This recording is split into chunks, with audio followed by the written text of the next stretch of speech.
Mesdames et messieurs, préparez-vous pour une conversation captivante avec un invité très spécial et quelqu'un que je suis fier d'appeler un ami. Accueillons Elon Musk. Bienvenue à Riyad. Ces 90 derniers jours ont été incroyables pour vous, mon ami.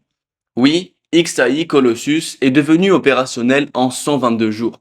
Vous êtes sur le point de doubler à nouveau en taille, l'extraordinaire succès de la 5e mission de Starship et la récupération du booster sont impressionnants. Le lancement de Cybercab, Starlink aidant les secours en cas de catastrophe, les progrès avec Optimus, le deuxième patient humain de Neuralink et un nombre record d'utilisateurs sur X. Avant de commencer la vidéo, abonnez-vous à notre chaîne YouTube et rejoignez la newsletter pour rester informé des dernières nouveautés sur l'intelligence artificielle. Le lien est dans la description. Et tout cela en 90 jours. Je suis sûr que j'ai oublié quelques réalisations. Bienvenue encore une fois. Oui, j'ai joué un rôle important dans cette élection. Je pense que je vous ai vu quelque part sur X traiter des questions électorales. Parlons un petit peu d'intelligence artificielle. Un sujet que tout le monde parle. Lorsque nous avons parlé en mars au sommet de l'abondance, vous aviez prédit que l'IA progressait à un rythme 100 fois plus rapide par an et qu'en 2029 ou 2030, elle pourrait égaler la capacité de 8 milliards d'humains. Pensez-vous toujours que ce rythme se maintient? Oui, c'est difficile à quantifier exactement, mais je me sens à l'aise de dire qu'elle devient 10 fois meilleure par an. Cela signifie qu'en 4 ans, elle serait 10 000 fois meilleure, voire 100 000 fois. Je pense qu'elle pourrait faire tout ce qu'un humain peut faire, probablement en un an ou deux. Ensuite, combien de temps faudra-t-il pour qu'elle puisse égaler l'ensemble de l'humanité? Probablement seulement 3 ans de plus, donc vers 2028 ou 2029. Lors de notre précédente conversation, vous aviez estimé à 80% les chances que ce soit génial et à 20% celles que ce soit catastrophique. Êtes-vous toujours sur cette probabilité? Oui, on peut dire qu'il y a une grande chance que ce soit formidable, mais aussi 10 à 20% de chances que cela tourne mal. Ce risque n'est pas nul, mais dans l'ensemble, on peut dire que le verre est rempli à 80%, voire 90% d'une manière positive. Qu'est-ce qui vous empêche de dormir en dehors de la gestion de 6 entreprises? Eh bien, me lever tôt pour participer à des conférences comme celle-ci. Je me suis senti coupable de vous demander de venir, mais merci d'être là. En ce qui concerne les inquiétudes pour l'avenir, je pense que l'IA représente une menace existentielle importante et qu'il faut y prêter attention. C'est probablement la menace la plus significative à court terme. À plus long terme, il y a l'effondrement de la population mondiale. Les taux de natalité s'effondrent presque partout.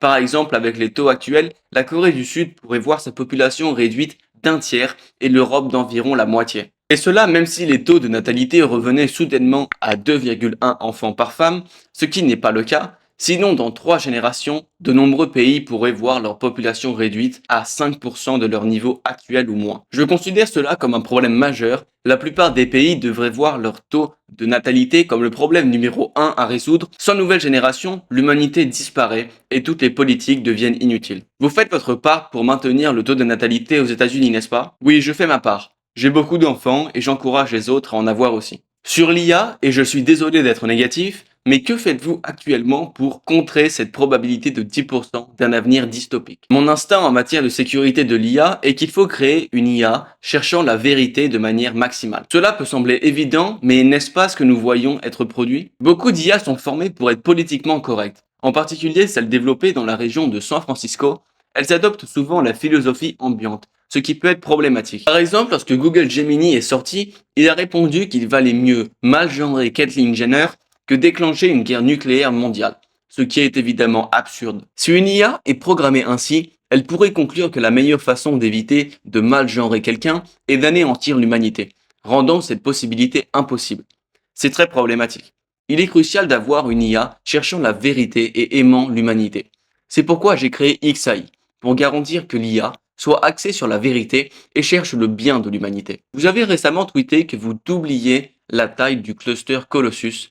Quelles sont vos réflexions à ce sujet? Nous avons déjà le cluster d'entraînement le plus puissant au monde et nous allons le doubler. Cependant, nous devrons bientôt faire face à des limitations énergétiques. L'intelligence numérique et l'électrification des transports nécessiteront énormément d'énergie sur le long terme. Presque toute notre énergie viendra du soleil.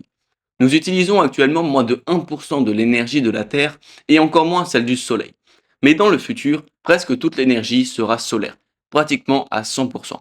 Pour les leaders présents ici, comment devraient-ils se préparer à cette transformation de l'IA? Je pense que tous les pays auront leur propre cluster d'IA avec le temps.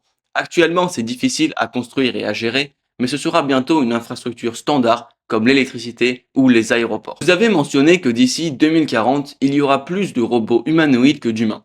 Quel sera leur prix? Je prédis qu'il y aura 10 milliards de robots humanoïdes d'ici 2040 avec un prix autour de 20 000 à 25 000 dollars. Nous entrerons dans une ère d'abondance où les biens et services seront extrêmement abordables. Félicitations pour Starship, quand serons-nous sur Mars? Je pense que nous pourrons envoyer des Starships sur Mars d'ici 2 ans. Les premières missions humaines suivront 2 ans plus tard, soit avant la fin de la décennie. Que dire des taxis autonomes Tesla? Nous prévoyons de lancer la conduite autonome sans supervision l'année prochaine aux États-Unis. Les robots Optimus seront en production limitée en 2025 et en volume en 2026. Dans ce futur, les coûts des services seront presque nuls, créant une société post-capitaliste basée sur l'abondance. Ce ne sera pas un revenu universel, mais un revenu élevé universel. Merci Elon pour cette discussion passionnante. Applaudissons Elon Musk tout le monde.